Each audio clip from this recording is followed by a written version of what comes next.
Welcome আমার পেজে।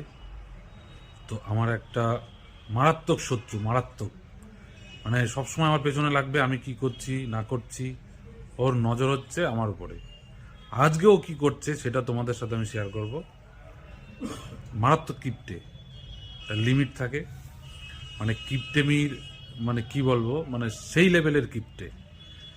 আর comment করে অবশ্যই তোমরা কিন্তু জানাবে তোমাদের মতামতটা, আর ভিডিওটা পুরোটা দেখবে। আমি দেখাচ্ছি ও কি করছে। এই যে মালটা, এই যে ঘাড় নিচু করে দেখো কি করছে। এ আর এই যে খাবার খাচ্ছে দেখো, ভাতের মধ্যে কিচ্ছু নেই। মানে কিপ্টের এক, মানে একটা লিমিট থাকে। এই যে ভাতে কিছু না, একটা কাঁচা লঙ্কা আর কি আলু না কি দেখা যাচ্ছে তো ইসের মধ্যে, এ দিয়ে খাওয়া। আলু আছে, সয়াবিন আছে, পোস্ত আছে। মালটার কাছে এত টাকা, মানে ব্যাংকে রেখে ও যে কি করছে আমি বুঝতে পারছি না। অথচ খাওয়ার বেলা দেখো, এই যে মুখখানা দেখি, এই যে। কমেন্ট করে কিন্তু অবশ্যই জানাবে।